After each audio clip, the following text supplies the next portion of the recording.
Hello there. I'm not sure why it's a bit blurry, the screen. It's my laptop I'm phoning this from, but anyway, sorry about that. It's not going to matter.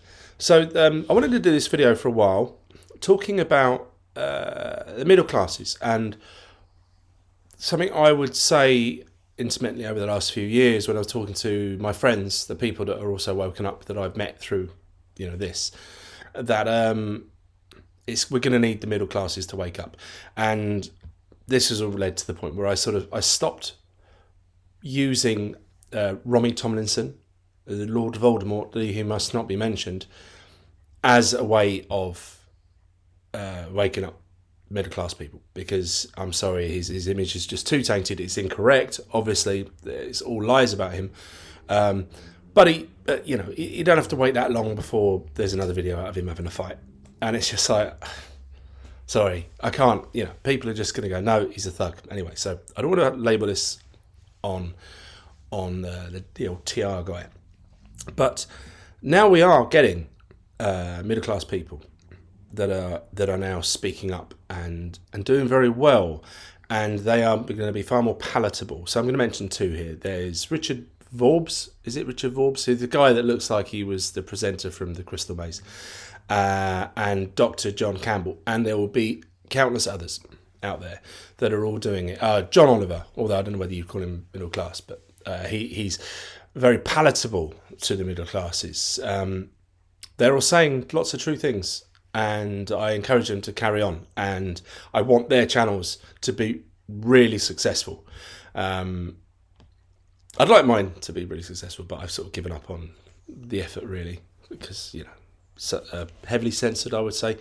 But why now? Why are they waking up now? So obviously the grooming gang scandal wasn't enough, wasn't affecting those people directly.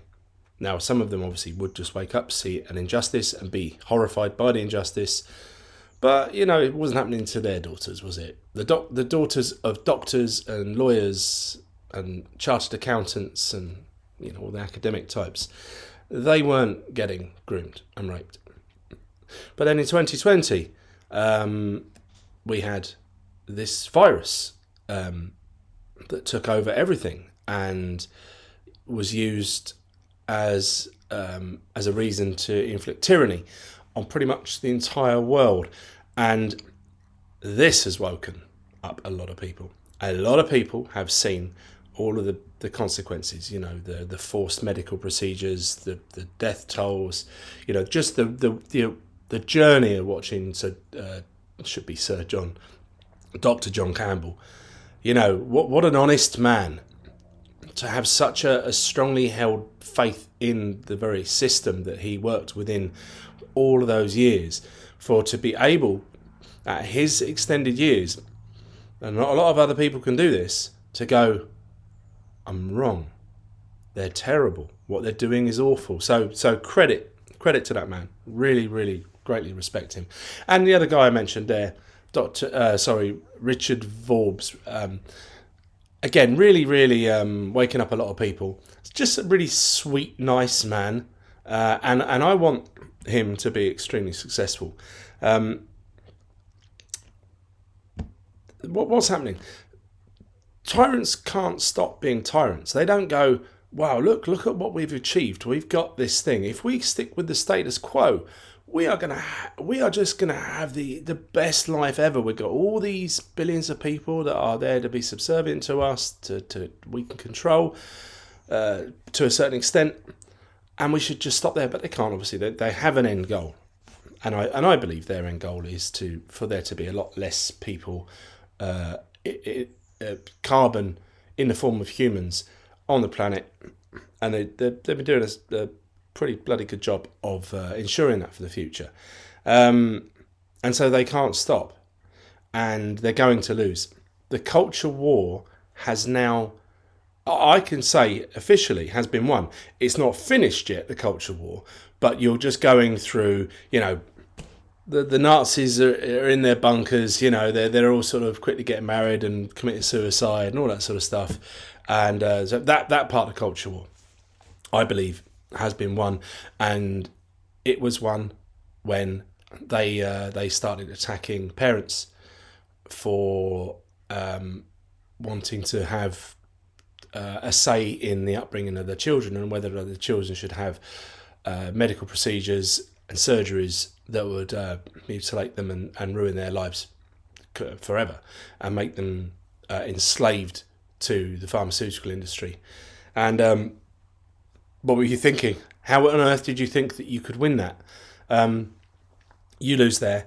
Budweiser, Bud Light, all of the other beers that come under Anheuser-Busch, people should continue to boycott forever, even if they now turn around and apologise, which I don't think they can, because they've showed that they are terrified of the power of the left at the moment. We'll call it the left, the pro mess with your kids people, and I want to see the corpse, especially of Bud Light, but of some of these other brands, to be there as a warning to all these other large companies. So right around the corner, it's nearly June, and we've got that wonderful month where every single day, even though it's Pride every month, but that one in particular,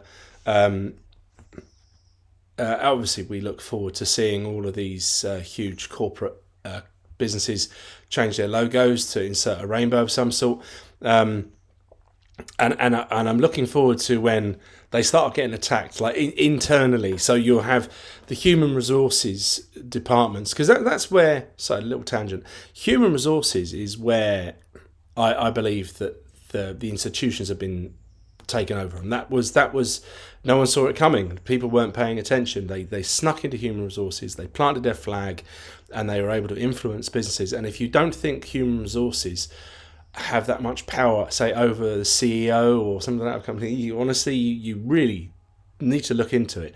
I try to make this brief.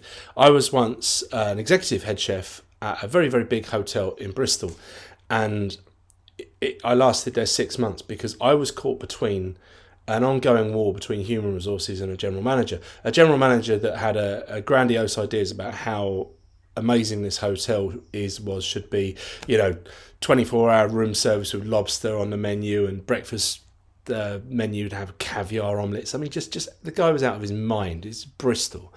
It's not London, New York, or anywhere like that. But that's what he thought. But every time you tried to do anything that he wanted, we ran out of staffing hours, because you had a structure of certain stuff. Junior chefs earn less than senior chefs because they're less qualified. That's quite right. They need to work up to that. They need to gain the experience and the knowledge, and then take on the responsibility. But what happened was, because everyone was on a fixed salary, once we had to start working more than whatever hours, and as a chef, you're always working tons of hours. But in this place, the lowest earning chefs had a limit to how many hours they could work, because then that would set them under the threshold to be working for less than minimum wage. But then the more senior chefs could work more hours. So basically, you try keeping hold of a brigade when you've got a guy going, hang on a minute, I'm earning more money than this commie because I'm better than him. I do more work for you. I shouldn't have to work more hours just so I can have more money than him. And so I kept losing staff, and it was an absolute disaster. In the end, I walked out. I left it behind, and I went and I found a much nicer job with another hotel that was really run by the general manager, and a very, very strong general manager she was. I had a really good working relationship with her. You knew exactly where you were. But that's human resources. They won the battle at the other big hotel, and that I don't know what happened to that general manager. He got moved somewhere else, I'm sure. But he lost. He got BTFO'd by a much younger but dynamic human resources woman who really knew what she was doing, and she was inserting, even back then in like 2007, 2008, she was inserting progressive policies at that stage. So that was a really long tangent. These companies I wonder what they're going to be doing now, where inside their human resources, are they going to have separatist factions? Is it going to be, no, we want this pride flag. No, we don't want that pride flag because that pride flag isn't inclusive of this particular set of people. And what about this particular set of people? And we need to lift up the people on grounds of race. So we need this flag, the one with a little triangle bit in it. All of that crap. So I'm looking forward to seeing that. But also, I wonder how many marketing projects are currently on hold because of the Dylan controversy with Bud Light. I wonder, and maybe we won't know, but if there are insiders in those companies that ever get to leak some of that stuff, I would love to see that, because they might well be looking at the ashes of what was once the leading weak, pissy lager called Bud Light, and going, maybe we shouldn't just offend half of the people on the planet with this thing. So, let's look forward to seeing that. I imagine we'll still get all the rainbows and everything like that, but maybe I'm just delusional. I keep trying to give white pills to everyone out there because it's really depressing, but we are winning. I have absolutely no doubt about it. Whether I'm there, whether there's a ceremony at the end to celebrate this, it won't be like that, obviously. But if it was like that, there'd be a few of us that probably don't make it. That maybe some of us, slip into the gulags along the way. I don't know, but we're winning. That culture war, they've lost it. They've lost all the creative people. I mentioned him before, Tom McDonald. Absolutely. I'm not a big hip-hop fan, but I just keep listening to this guy, and I'm becoming a fan, a huge fan. God, he's obviously good at the art, the skill of rapping. Fuck do I know? But it's the message. It's great, and is really resonating. And so wherever the new culture is coming from, the good stuff, it's all coming from, I won't say the right, it's coming from the freedom side. And that's the voice that's going to win this culture war. It's one, we're just waiting for it to be done officially. And then we'll see what these monsters in this deep state have got up their sleeve for the next thing. Because they might just turn off the internet. They probably will. They'll probably just turn off the internet and we'll all be like back to the dark ages and see how we manage. But anyway, I don't want to give them too many ideas. I'll see you soon. Cheers, bye.